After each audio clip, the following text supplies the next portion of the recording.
were not economically independent. Amin was even more economically independent. Exactly. Amin yali yemala. Economy ya Uganda eno. This 1% be baji controlling. 99%. Mudambo naku.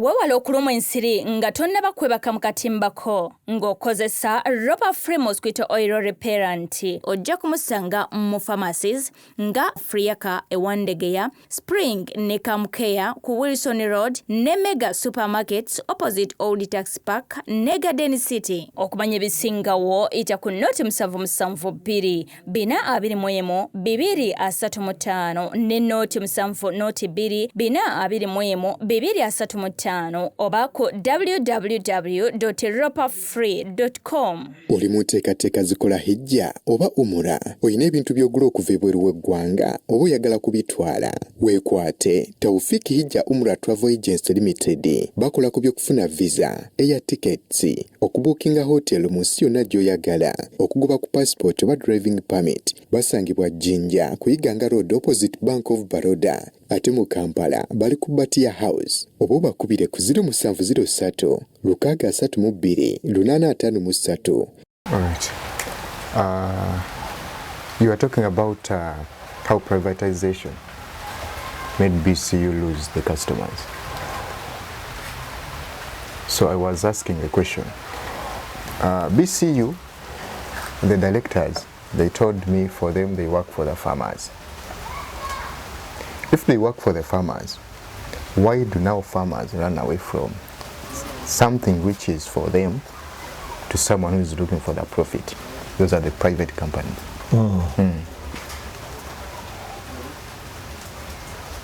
I think when you look at the liberalization project, the program itself,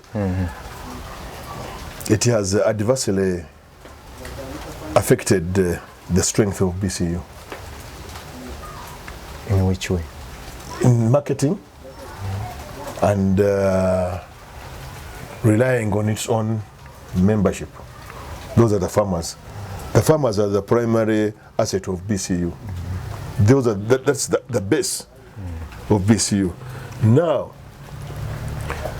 because of that privatization program, you find that BCU outside the country, this is to what I think, has failed to earn its marketplace globally. Globally, BCU had its cup, special cup, which is registered outside as a BCU cup. The cup means the quality. Kakopo kali ka BCU kokunywa kawa kali bazungu bakamanyi. Kakati, once you take that a different cup outside, they say this is not BCU coffee. Because BCU has also allowed business, commercial middlemen who are commercial businessmen to take their coffee there. To BCU.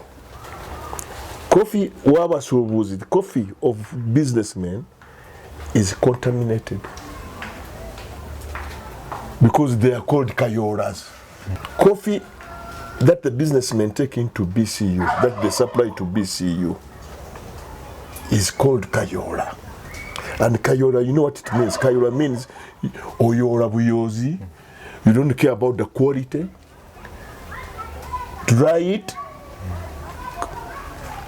The coffee which you take as a businessman to BCU, most of it is dried on tarips, the tundubari, on the ground. The taste of coffee is instantly affected by the air coming from the soil. That type of coffee is called contaminated coffee. And once you take it outside, it is rejected. And the price is too low. to compensate what you have paid farmers here. That's where the challenge. It's a technical thing for BCU, which BCU has got to address, allowing Kayora to enter into the union. Because recently I found even someone buying coffee on the street, purportedly taking it to BCU, claiming that he's getting it from his shamba, from his farm gate. My farm gate, kagatenga wano, farm gate yange. Coffee which is dried here ku farm gate, it is quality. Naye bwogenda wali ku luguudo ogenze kuyola. That's where BCU gets that's where the coffee of BCU is discredited. Kubanga bakkiriza kati kayola kuyingira muki. That's why I told you it could be the issue of governance and administration. So kakati oyo mulimi tosobola kumunenya. Bwabanga atute emwanyi ye nungi n'oli naye alese emwanyi eri akawo ketaka ne bagitabula kati omulimu namunenyerawa ate nga ye agezeezaako okukola ki okumaintaininga standard. Kakati bano abasuubuze bagabutoga nene gano aleeta loole nga 10 n'ayiwa omumwanyi ziri contaminated. Ezo z'emwanyi ezoonona katale kaani. So it is the issue of governance and administration. It is an administrative issue. If you don't stick to the principles, just as I told you, that the NRM of President Museveni today is very different from the NRM of the other Museveni 90s of 80s. You bring the Museveni of 80s and bring him to this Museveni of 2024. They will fight. Kwanga the other Museveni was principled. Kwanga nabasajja ba NRA, they were principled. That's what okwate Mugoya omuntu namuteka mukamwanga tasasudde. Nika kati President Museveni wakati ono. Ye agamba bazukulu wange kawaliye. Wewali kakati wewali mutangwana. And even I told you last time when we went to meet the president, I did a delegation of elders farmers. I did a delegation jakulaga kifanya mu State House twice, 2014, 2015. The president gave us 9.2 billion in his 2 installments, 4.6. Then the Buddha President Museveni nengamba nti, my friend, Your Excellency, why don't you think about a transition? You told us that the problem of Africa is people don't leave power when they are there. Don't you think it's time for you to?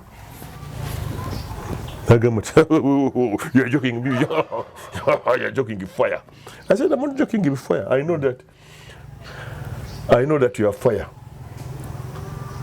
But the main issue is if you're not consistent to maintain what you told people or what is expected of you, you lose it. So this is the same thing happening within Bukisu Cooperative Union. They are not consistent. Bwotandika wobeera mwami n'ogenda ku street okwo n'ogulako ab'ekiro n'okomawo eka olama nti oyingiza obulwadde muki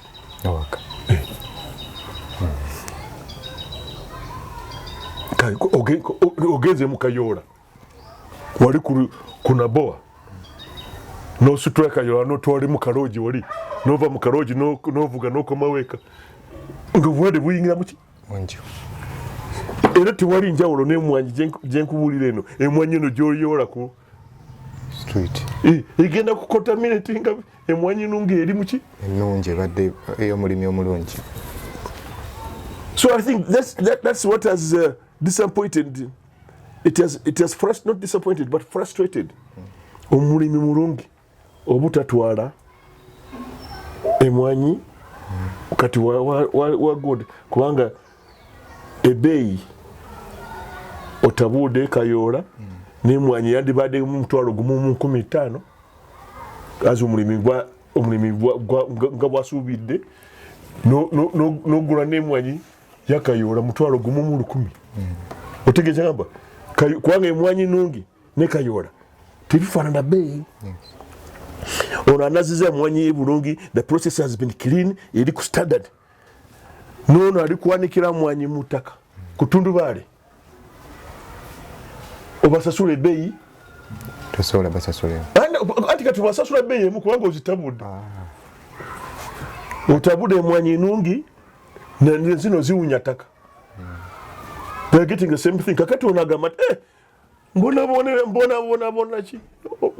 n'emwanyi nange kafuke kayoola ntwalewo Kyagulanyi ate anampeerawo ki sente.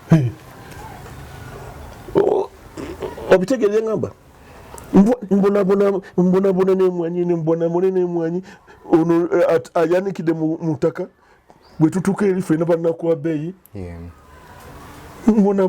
kwaki mbonabona nange kanteeke mu ttaka kuba kyangu speed naku 3 nga zikaze ntwalewo Kyagulanyi ajja kumpa sente ezo ate apeerawo sigenda kubanja. Kati buying note eyo nayo okulwawo nayo erina effect ku loyalty ey'abalimi. Yes, it affects the loyalty, how loyal you, because this coffee business is about being loyal and honest. This is one of this. I think the way I see it, it is about governance and administrative issue. Administration has laxed. The administration has laxed, I think. The governance, the directors have also laxed. They have brought in bad coffee. Is there any hope? Now the hope relies on the leadership of the union, but directors, board, the administration, they want to overhaul themselves. That's the only way out. Otherwise, and to convince the farmers to bring them back with good coffee, But then, how do you lure these people back to the union with good coffee? That means they bring good coffee. Na kapoint ngotademo akarara. Kasenda baguzi. Akakomyawo abakazi abakuduka. Abakazi obakuduka. They are no longer interested in you. What they go okuja kwa gama. Nje kongera mu 13.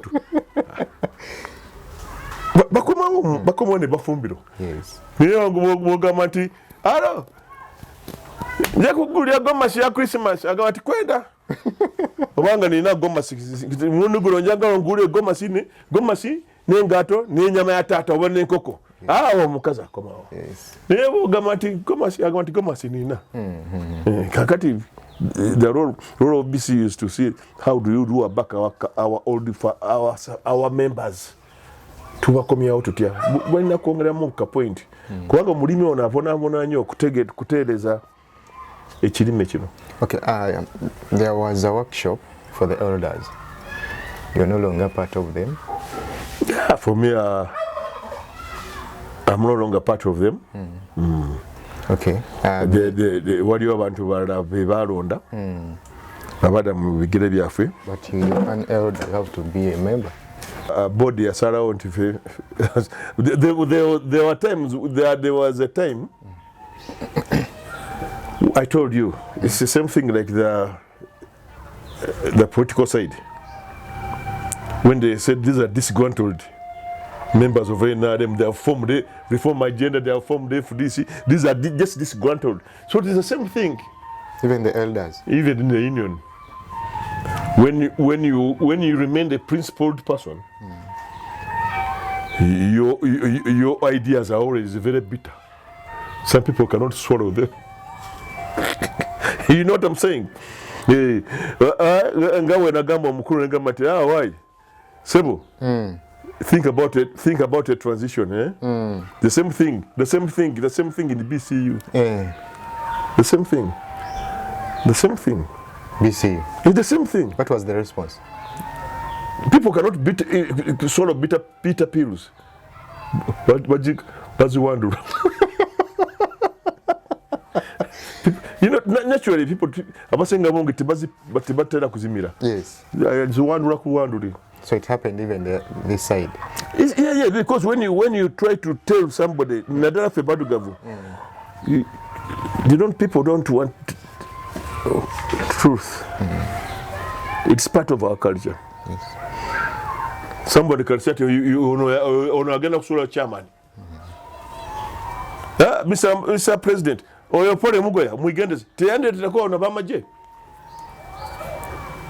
President Museni yasindikira ona bamaje lole 3 ne basibira wano naku 3 walk to work here mundu zenjegereni chini zona zi point zino zendi wano ku rubaraza wano surrounded. How did they go? You talked to him? He time came, he called me there. Iti nakusindikire mbwa zange nazula wazira wati nalaba more the black ones. I never saw the white ones. Natandika kuseka. Chichi wali yotegezi. Namutegeza nti the usual ones. Bano bokozesa ku okutometinga bana Uganda. Bano babulijjo bano. Nalaba bano abakuba abantu mu Kampala bano. Bobby Wine. You didn't see the white ones. I never saw the white ones because if he said which white ones, I would have told him that those ones who are more disciplined and more nationalistic abagala Uganda. Bano babulijjo bano abakuba bukubi ku nyama. The black ones, those ones I saw them. So just laughed. Natandika kuseka. Chichamusesa. Atenga for me I was meaning it. So is it like a game to you politicians? Yeah. By the way, let me tell you one thing. Politics is about the management of society. But politics also can, when politics goes to the extreme end, it is very dirty and dangerous. If someone feels threatened, existence, if it becomes an existential threat, akukuba sasi. Bw'olyewoma ne musisinkana nga museka wandaba nali nkumazi. Yeye aseka naye gwe toseka. Eyagala kukukuba yaseka naye kakati gwe you survived oseka nti wawona tosobola kuseka. So he laughed. He laughed. Kubanga zina nalowooza nti RDCs bebale abeebugizi bewakola pulani kusindikira loole 3 za parkinga wali ku junction nga mujja wano kumuva kutamaka.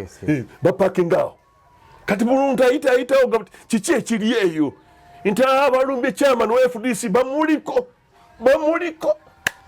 nga kulwa abantu bonna ku kyalo badduse nti bamukyero bamuliko leero bamulina. So for him is there enjoying. I'm telling you. Nti leero bakukyalo nti leero bamulina leero bamuliko mulugisu kitegeeza nti leero bamulina 3 days here besides ne basulaawo bagenda mu loole zaabwe okuwumulako ne bachange shifting a night shift day shift for 3 days. You don't talk to them? I don't talk to them until commander yaja wano kuva Mbale ne Riso. I went in the house. I will go to my papers. Eziraga my struggle, the history of my struggle. You think I'm not trained? Look at these papers. Agamata, we just thought that uli muntu wa FDC wabulijjo kazi uli historical. They said sorry. They went. Then regular nalaba abantu bagenda. Amanyo compensating abantu. They are compensating. And the president? No, he has never compensated me. Kubanga namugamba nti ogenda ddi. Ndowooza yakyekwatirira nnyo. He doesn't want to be challenged. This becomes obanga asiwusa empisa. Not only that, oyaga kumutta. Are you obsessed? Once you remove him from this, he feels as if it is the end of the world. You know, it is a sickness. Obsession. Sure. Obsession is a sickness. If somebody is obsessed with his wife, asobola kwetuga omukazi agenze otegedde omukazi omwagalako naye olekamu ak'obusajja togenderako nnyo oyagalako ng'olekako wanda agende nja kufuna mulala naye bw'ogamba nti nja kufa naye onafa naye ddi wali omuntu gwe batwala n'abantu babiri mu ntaana tewali buli omuntu bamutwala lulwe takuwulira anti kyeŋŋamba nti abantu balala abasajja balala balowooza nti mutaana bagendayo bantu babiri tewali katonda yatonda buli omuntu omu kozi mbadde kubuziza hope noŋŋamba nti singa bakyusa leadership mu BCU. No, Nandala is a good, very, by the way, let me tell you one thing. Nandala is a highly intelligent man. IQ ya Nandala iri waggulu nnyo. Naye simanyi lwaki abantu batuuka wali ku ntebe. Simanyi kikyonoona. Simanyi. This man is brilliant. Musajja yakolako, he worked even for World Bank. Naye simanyi when somebody reaches this place. Oba forces zibeera nnyingi. Simanyi.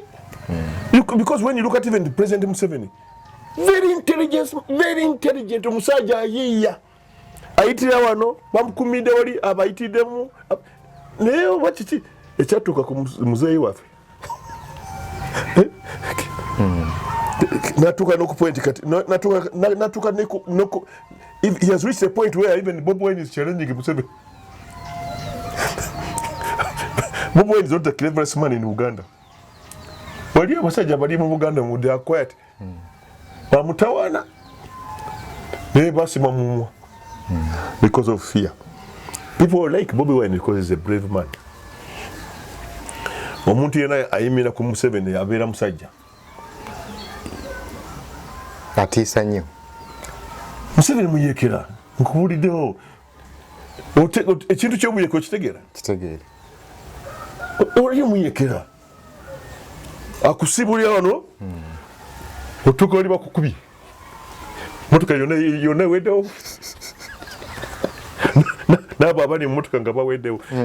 Oli muyekera omuntu ayimira ku President Museveni abeera musajja. Yeah, he's not a joke. Even our brother here in Mbale Nandala, very clever man. Naye simanyi kiki ekintu kino. The chair. I don't know what happens. Oba abantu bateekamu ki mu ntebe eyo. Omuntu watuuka ku level eyo omuntu abeera disorganized now losing bearings. Oba kiyinzika okuba nga kiri kyewagambye nti yo competitor oba omuntu gw'olwanyisa ate abaako kyakuwa. Oba waliwo abamukozesa kati ababaako kibaamu kati ne batandika omukozesa. Oba it could be there's that possibility of compromise. Oba muzeeyi cause oba muzeeyi muzeeyi muyekera muzeeyi muyekera bamutawana. It might be. Ate jikira twagambye bwoba olina amaanyi mangi amaking sure nti this old man is dangerous. Chivanga nti that's why you find that Bob Wine is not the best to fight Museveni. Abasajja mu Buganda mwebali abalina emitwe ejiri sharp. Naye abasajja obasalawo okusiba ki basiba they pretend to be stupid. But this young man, that's why people he has a big following. He has stood against Museveni. Namaga ono ye yali aki kyeba abantu olowooza abantu bagobera Bobi Wine bwerere bamugobera because of brevity. si bwongo bwa Bobi Wine bamugobera nti ono omusajja asazeewo okuyimira kutingatinga omanyi tingatinga zino zikola mugudo Yes. gano garwola gano ago tingatinga guja naye Bobi Wine ayimiridde tingatinga ye Museveni Bobi Wine ye muntu kati tingatinga je ye Bobi Wine agamba ati oba tomera tojja kuyita wano. You can even talk back to Katikiro. Asobola kuddamu Katikiro. So I don't know what goes wrong with this thing. Because Museveni of 1986 is very different from this one of 2024. They are completely different people, but the same body. The other one was young, sharp.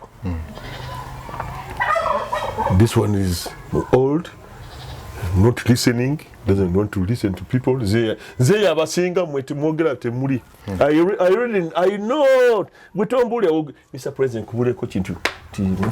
Zembe nkimanyi. That's very bad, being complacent. Ali ku level y'aba president betwali tupaddeko nabo Milton Obote kaina. Milton Obote naye problem ye yali weakness mu magye. Yalina weakness mu ame. Ekibawulo nti ona ye amagye agayina. Amagye, by the way, let me make it clear. Politics ya Uganda from the military. That's what I want to tell Bobi Wine if I meet him. You're not the first one to say that or to tell me that. Yeah. You cannot divorce army ya Uganda.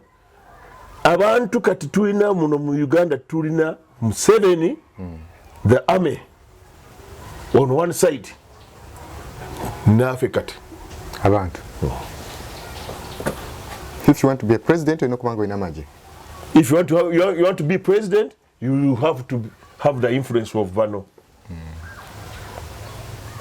So Museveni has the support of these ones. But then again, eventually, these ones will become like Yuda. Mugenda kuva Yuda. Yagenda kumutenkula ki? Okumutega. Okumutementega. Bana hapayo si eno mu Bobi Wine. Bobi Wine banateka ko pressure ku accelerate bateka ko butesi. Ne onagamba tukoya ndo mzee. Toka hapa. Balabenga chengedde bano bayinza kitwala. Cause opportunity. That's why you find that the Sun said recently. The next leaders of Uganda are going to be from army or police. He knows. Yeah, because there's pressure. Bobi Wine ali kulinya muliro kati nono nenchibamu nachi kanchifulumye. Yes. Sikuba mwana akitutwalako. So the situation in Bugisu is not promising because recently I just read in the papers that so many businesses in Mbada are collapsing. You get a shop today, next month you get another shop, another person doing something different. Even nightlife of Mbari has collapsed. I'm being told nightlife in Mbari where they will Eritangia abantu we bali bagenda kuzina mazina is closing.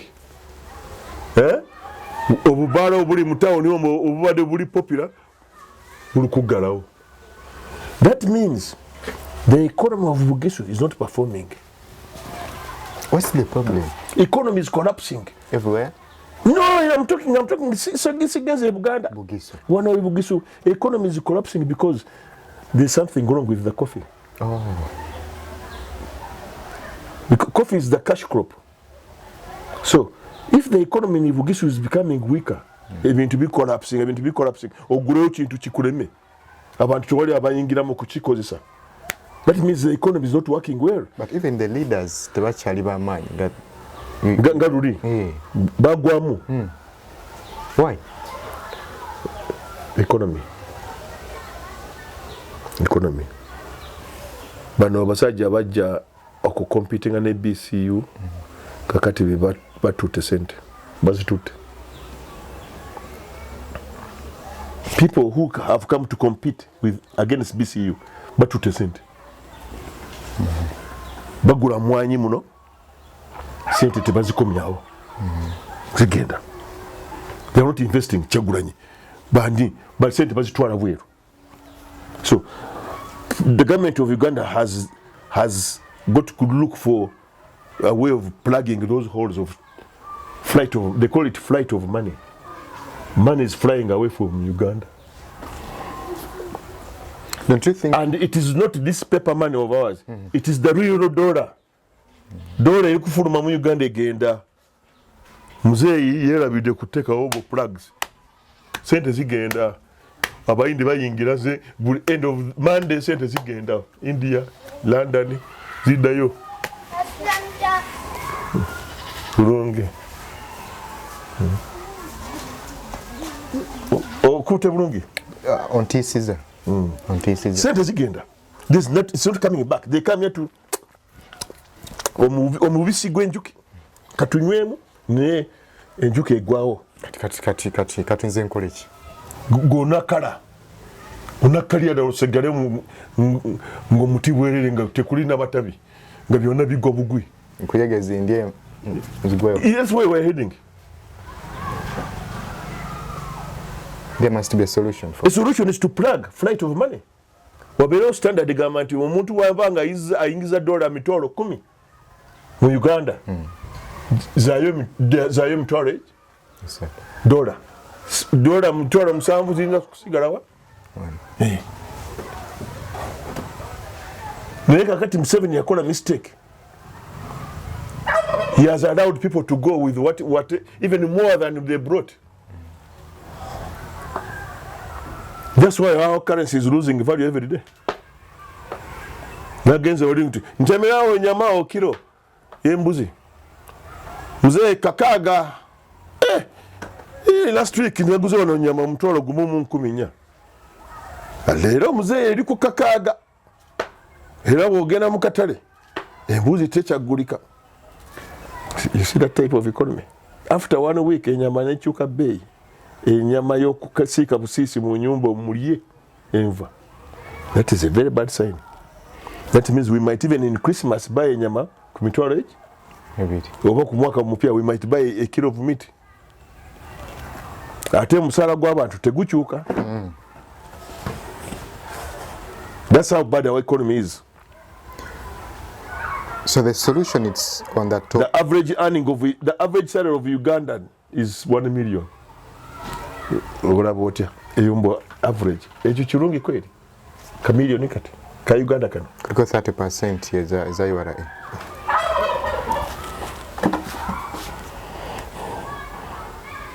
That's the average income. 1 million per month. Singa siya feri bulungi singa tugamba nti average income the average Ugandan is earning 10 million. Government, yes, the man can cough, man. Instead of coughing, get me a kawish out. No mchala wange mweka wish. You deduct my money. That's what they call economics. Yeah, musaja bobanga average income ya Uganda 1 million onavayo sebo. Tovayo. Have just to be then another unfortunate thing of Uganda, the economy is only in 1% of the population. 1%. The economy of Uganda, it's 1% be baji controlling. 99%. Mudambo naku.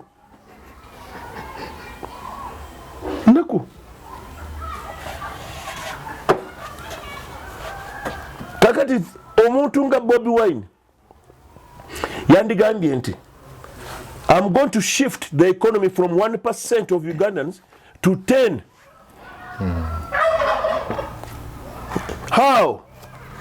I'm going to block ababba sente ngenda kukola kino ngenda kupluginga sente zifuluma Uganda zaba investors babba mu Uganda. This is what I wish I had time. But you want to talk to those people. Tebagala kogana babi. Abagala kuba. Even if Bobi Wine came here, simwetaga ko sinti andekele 1 million. I just want not to advise them. I think the problem we have kyetwatandise nakyo kyewagambye nti abazungu bakyatufuga because the president mwenyini yeetaaga their support kusigala nga akyaliwo. That's why tasobola kuziba bituli ebyo. Kyagulanyi mwenyini he needs their support. Bazungu tasobola kukola campaign ng'eraga nti agenda kuba blocking. I think that's where the problem is. Abazungu that means tuli baavu. We're not economically independent. I mean, it was even more economically independent. Exactly. Hey, I mean, yali yemara. Yagenda Saudi nagamati. I want a university in Mbale. I'm telling you. I mean, he went and told Saudi king. It's Twagala University in Mbale. They brought the university here. Bamuja konga university bajirese. That's what they call it. Obukulembeze. Ogenda nagamati. Biden, I want this in this. I want this. I think agenda ogendanga even abakozi bacha basasula mu dollars. Exactly. Obukulembeze nga Ruto ngoba yagamba ati I want you to develop Kenya. I want to be a partner with you. Kati abachiri Kenya. The man is going to build a military base. Military base is 8% like Mugwanga. If you have 30,000 American troops in Kenya, in Mombasa, abasirikale ba America mitwalo meka. Exactly.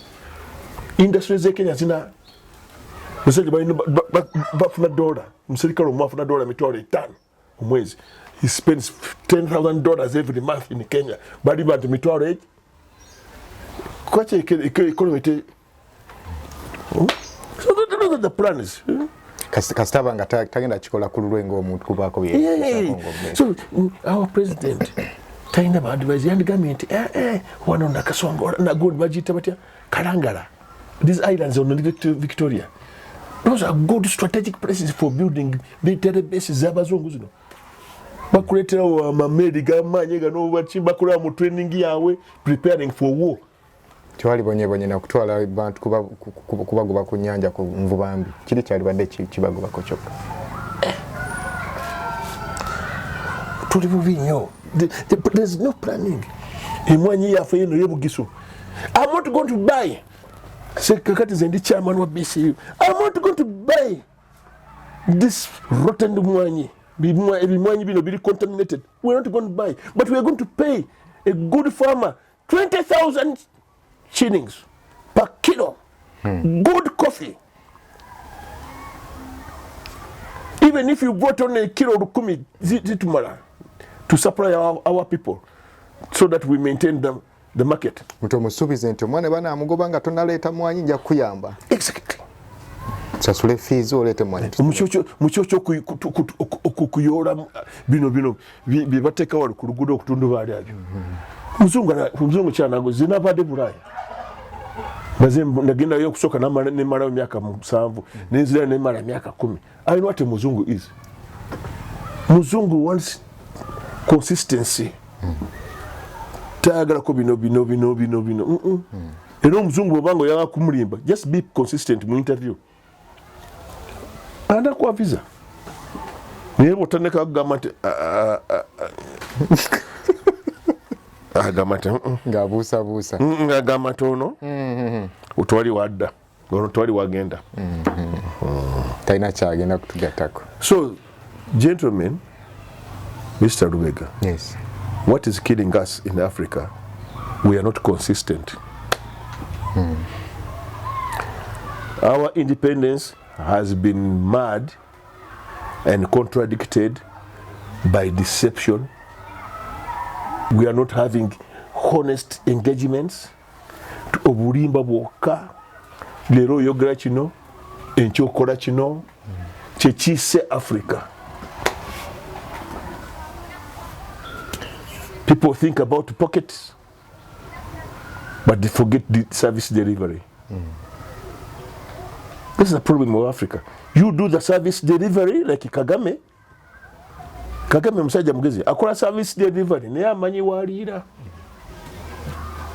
Service delivery first naye amanyi akantu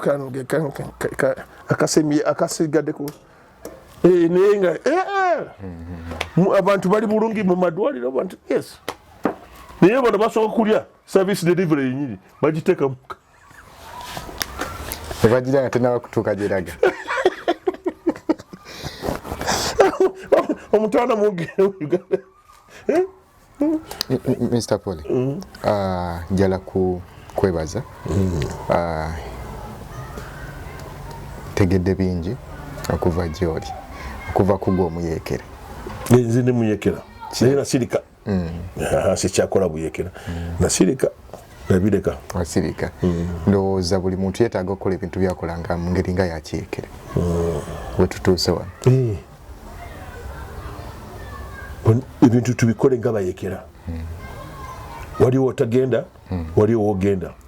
Waliwo okona, n'okonamu oli nagamba oli nga kuliko okona wali wenyini n'olekamu. N'olaba kyakola. Ate osooka kubala. Sikumalaga. Zingundi, I was trained by Lieutenant Colonel Moyo, ndoza kati yafa. Kwanga mukama we yafude juzi, Major General Musuguri. Musuguri. He died, he was 104. But he came here 40 years ago. Yes. That means he was in his 60s. Kati Lieutenant Colonel Moyo yatendeka. He must be having young, kati ali mu myaka ndowooza 88 eyo oba 9. Kubanga akyaliwo kubanga bayaganye obuwala bwaffe muno. Abasinga bungi kutuka bati nga bufa. Nga bufa. Bafa nga nsoyera. But I was trained by Lieutenant Colonel Moyo. Okukeeta. Okuanalyzing bintu. It is very important. Tunaddamu tusinkana bulambo bunabanga bwe buli okwongera okuwayamuko. Esebo.